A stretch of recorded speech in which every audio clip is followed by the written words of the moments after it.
What is fueling my soul right now is Trump. Will you sue him for us? Oh, we're going to definitely sue him. We're going to be a real pain in the ass. I look forward to going into the office of Attorney General every day, suing him, and then going home. I know my name personally. A few years later.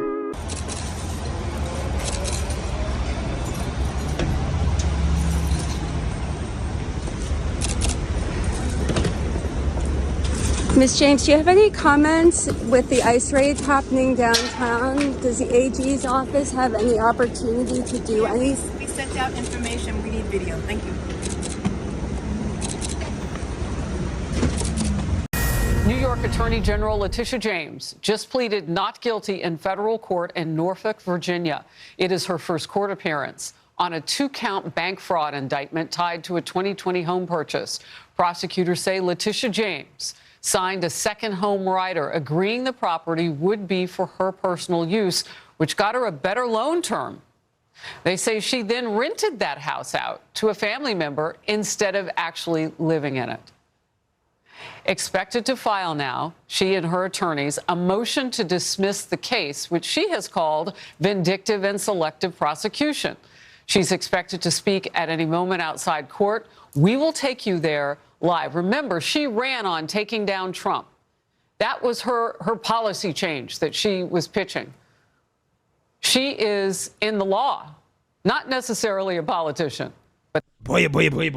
So we got to talk about woke New York Attorney General Letitia James, okay, who is now lashing out. She's boohoo, whining, and crying outside of the courthouse for her arraignment, which is happening in Virginia because, you know, she claimed that her primary residence was in Virginia, even though she is the New York Attorney General, which, you know, is not possible, but that's what she claimed on her mortgage applications. And she did that allegedly in order to receive preferable interest rates, right? To avoid paying more for property than she otherwise would have been paying if she was honest about her intent in regards to how she was going to use the property. Now, this is a part of a larger pattern of behavior from Letitia James, where she lies on her mortgage documents, on legal documents in order to receive preferable financing, okay? And she's being held accountable, right? She's finding out the hard way that nobody is above the law, which is something that she agreed with just, I don't know, a year ago, right? Before Trump got in office, they were all for going after people who commit crimes, right? And if you commit crimes, regardless of whether or not you're a former president, doesn't matter who you are, you should be held accountable. And now that has come back around on her, she wants to boohoo, whine, and cry about the system being, quote unquote, weaponized. Thank you for your prayers.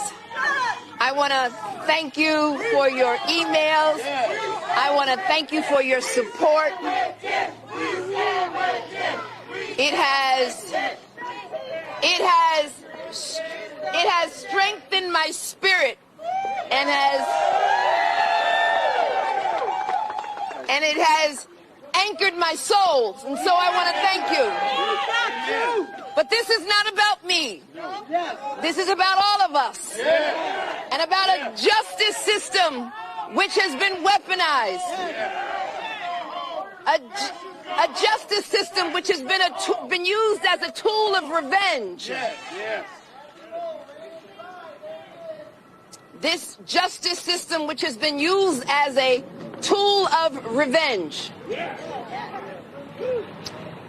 and a weapon against those individuals who simply did their job and who stood up for the rule of law.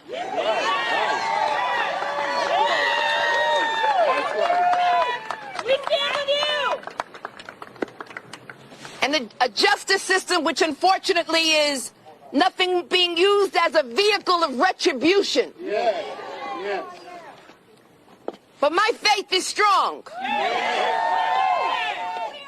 And my faith is, I have this belief in the justice system, in the rule of law, and I have a belief in America and all of its individuals who have stood with me, not only in New York, but all across this nation. All right, y'all, quick break from the show because this is important. Look, we talk a lot here about standing up for yourself, not letting big corporations, the government, or anybody else push you around. But what happens when real life hits car accidents, workplace injuries, medical mistakes, and suddenly you're the little guy going up against a massive insurance company. Well, that's where Morgan & Morgan comes in. There's a reason reporters never run out of breaking news. Just like there's a reason Morgan & Morgan is America's largest injury law firm. They've recovered over $25 billion for 500,000 clients with more than 1,000 lawyers nationwide, and they're built on one simple idea.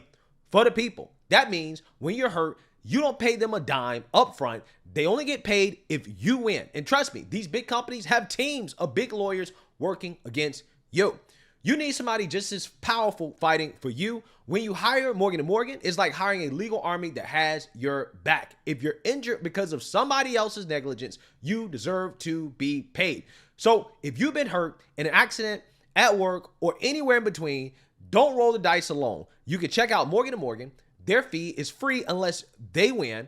You can start your claim now by clicking the link in the description or by scanning the QR code on screen from your phone's camera. Because at the end of the day, protecting yourself and your family isn't just common sense. It's conservative values in action. Yeah, so you see that, you heard that. Once again, right? Another day, same old stuff, right? Democrats and their irony, the hypocrisy, is just off the charts, right? The cognitive dissonance is really something to behold, okay? Because Letitia James is the same individual that literally campaigned on going after Trump, right? She campaigned on going after Trump. The President of the United States has complained that I'm engaging in some sort of political witch hunt, that I've got some personal vendetta against him, that I campaigned against him. That is not true. This illegitimate president who sits in the White House. That president, because he's not my president, he's an illegitimate president. His days are numbered. His days are numbered. We've got to get ready to mobilize, and we've got to get ready to agitate and irritate until victory is won, but more importantly, until Trump is defeated. We will all rise up and resist this man, and ultimately we'll bring him down. This illegitimate president, I'm going to give you the same level of respect that you gave to President Obama, and that is absolutely no respect at all. Donald Trump has got to go. Hey, hey! Ho, ho! Donald Trump has got to go. Hey, hey! Ho, ho! And the days of Donald Trump are numbered. Lock him up. Lock him up. What? Lock him up. What? Lock him up. What? Lock him up. That is not true. You also intend to prosecute him after he is out of office, correct? Joy, again, our investigation currently is civil in nature. It is not criminal. In the event that we uncover any activity or conduct, Yeah. if in the event that we uncover any conduct, oh yes, But will you we go will- ahead with our- the civil suits? Oh. Yes, our civil suit will continue, whether he's president Okay. or not. And so after January 20th at 12 o'clock, our investigation will continue, Joy. There's no way a potential pardon for Trump or his three eldest kids would shield them from anything you're investigating. Am I right? That's what you just said, I Correct. believe. Correct. He cannot pardon himself. What he could do is step down and allow the Vice President Pence, to pardon him. In all likelihood, I suspect that he will pardon his family members, his children, his son-in-law, and individuals in his administration, as well as some of his close associates. And then I suspect at some point in time, he will step down and allow the vice president to pardon him. Now, it's important to understand he is pardoned from federal crimes, but he is not pardoned from state crimes. Last year, I introduced a bill in the state legislature which would close the pardon loophole so that individuals such as the President of the United States would not evade justice. It's important that we have this check on presidential powers. And in the legislature, the state legislature, I'm so happy they passed that bill, and it is now the law in the state of New York. President Trump cannot avoid justice in the great state of New York. Yeah, so again, the hypocrisy and the irony here is just stunning, right? It's off the charts. This is the same woman that campaigned on going after President Trump.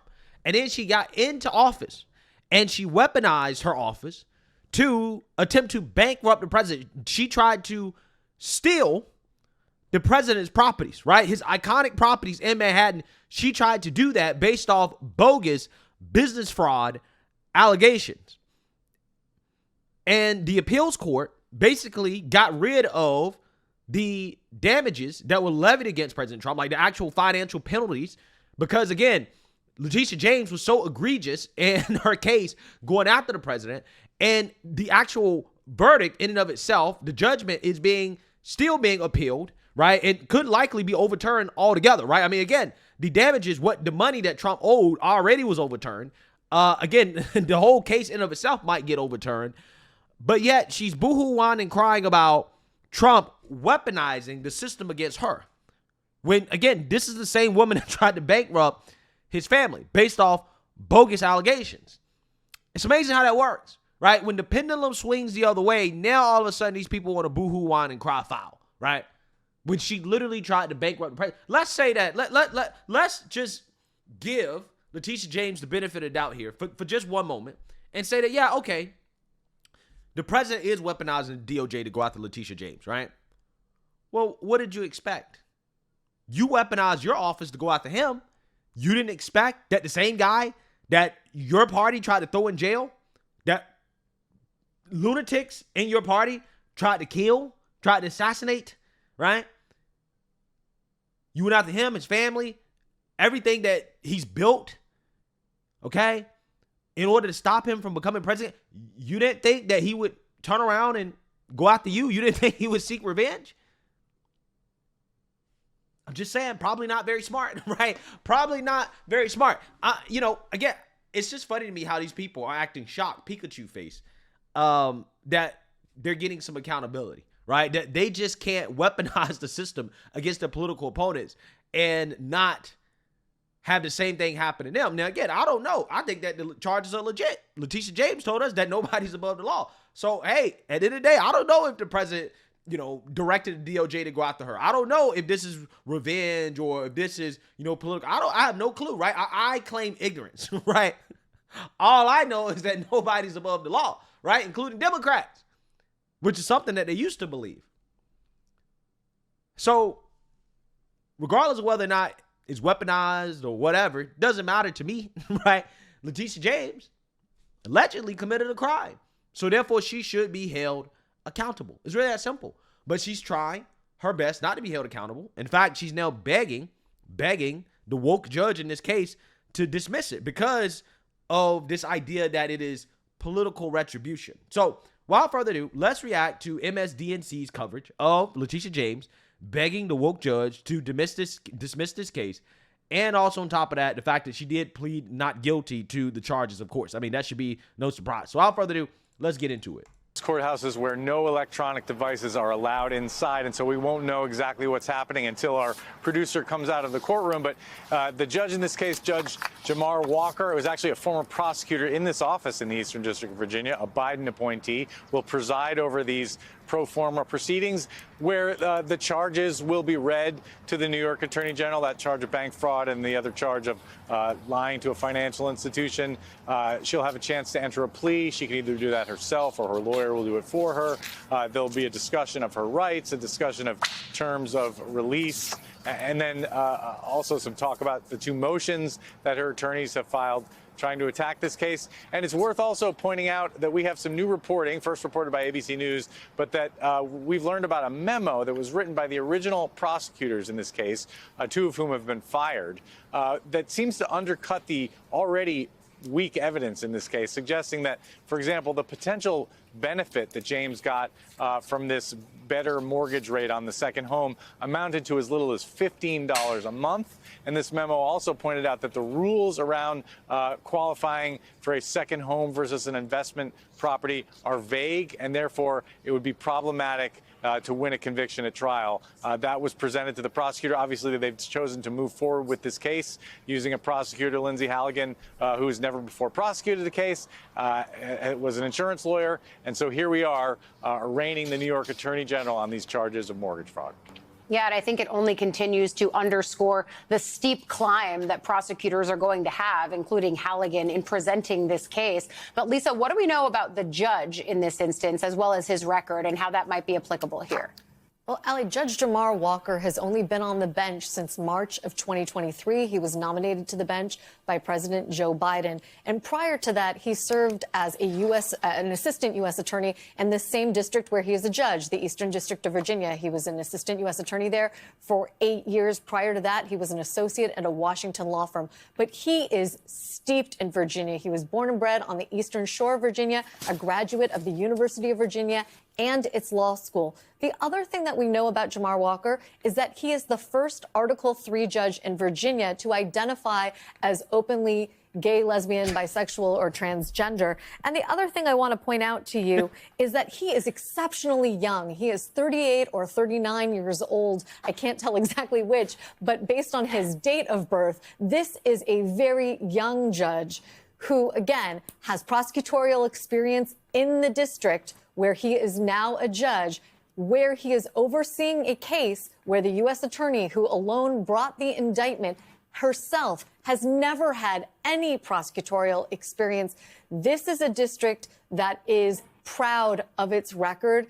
As you know, they refer to it as the rocket docket because it handles criminal cases particularly expeditiously, which means that the competence of prosecutors and their speed and fluency with the federal law are both important to their overall success. Jamar Walker, therefore, may be a tough judge with respect to what has gone on in the Eastern District of Virginia, even thus far in this case. I'll be really interested to see how the arraignment goes this morning and if, like Judge Michael Nachmanoff in the Comey case, whether he already starts to put the parties to their paces about how soon they're ready to go to trial, whether they want to set up a motion schedule today. Not all judges do that at an arraignment, but in the Eastern District of Virginia, that is something you can expect at an initial arraignment like this because these are judges who want to get the case moving, Allie. So we're going to be looking to circle some potential dates on our calendar. But, Ken, let's dive a little deeper here because just this morning, the Attorney General's legal team filed 2 documents, one of them with the intent to file a motion to try to disqualify Lindsay Halligan from her role as acting U.S. attorney. What do we know about that? And there's likely here a potential connection to the way that James Comey is also trying to argue that she's illegally in place and thusly the trial and the motions that she's putting forward themselves shouldn't be happening, right? That's right, Ali. At issue here is the Appointments Clause and whether the Trump administration is following the Federal Vacancies Act. And they have an issue where they appoint people as U.S. attorney who can't be Senate confirmed. And so they need to install them on an interim basis. And the problem with that is you can only do that for so long. There's a 120-day limit in the law about that. And there already was an interim U.S. attorney in this district. As you mentioned, he's the person who was forced out because he didn't want to bring this case. And so the question is, does that 120-day clock start again for Lindsay Halligan? Is she even properly situated right now? Is she even legally the U.S. attorney? That's the question raised by this motion. It's not settled by the appeals courts yet, but it's one way that James's lawyers are attacking this case, and 2 other judges in other jurisdictions have ruled against the Trump administration in the case of other U.S. attorneys similarly situated. So a lot of legal experts think that this one has legs out. Yeah. So again, of course, MSDNC here, they're gonna try to poo-poo this whole thing. Well, see, the case is weak, right? Well, I don't know, man. This woman who, they keep trying to smear as no experience, she doesn't know what she's doing. She knew what she was doing when she got an indictment, right? Now, again, it's just so funny because when President Trump was indicted, they told us, no, so you don't understand. The indictment in and of itself, the fact that the grand jury looked at it and said that, hey, this guy should be charged, that means that the case is legit, right? That means that the system's not weaponized. The system is working the way that it's supposed to work. Now, when it comes to Letitia James, again, they flipped the narrative. All of a sudden, apparently, it's easy. An indictment is very easy to get. You can indict a ham sandwich, right? Apparently, okay, according to MSDNC. Now, we're going to see what happens. I personally do not put much stock into the legal analysis of these propagandists at MSDNC because, again, they have an incentive to lie to the audience about what's happening. I would just find it hilarious if this is successful, if Letitia James ultimately is found guilty, right? I wonder what these people are going to say. Actually, I know what they're going to say. They're going to say, well, it was rigged, right? They're going to say it was rigged, that the jury was full of Trumpers, and therefore, again, the verdict is illegitimate, right? This is what they're going to say. But we're a long way away from that. We have a woke judge. I'm trying to figure out How do we get a new judge, right? We got a young, woke, black judge, okay, who's LGBTQ appointed by Biden. You don't think this dude gonna be biased? Of course he's gonna be biased, right? So again, there are a lot of hoops to jump through in order to get what we want, okay? Because I definitely want to see Letitia James behind bars. I want to see her face accountability for her crimes, right? And hopefully we see that. But again, part of me is just kind of like, this woke judge. There are a lot of things that, again, we have to overcome in order to get there. But we're going to see, okay? All I know is that this boohoo whining and crying about weaponization and, revenge and retribution, I don't want to hear it. I don't want to hear it from these people, especially people like Letitia James, okay? Nobody's above the law, okay? And you're finding out the hard way. If they can't get her on this one, we're going to get on something else, right? We're going to get on something else, okay? I'm just saying, but we're going to see. Let me know what you guys think. Make sure you like, comment, and subscribe. Most importantly, share a Black conservative perspective. Peace.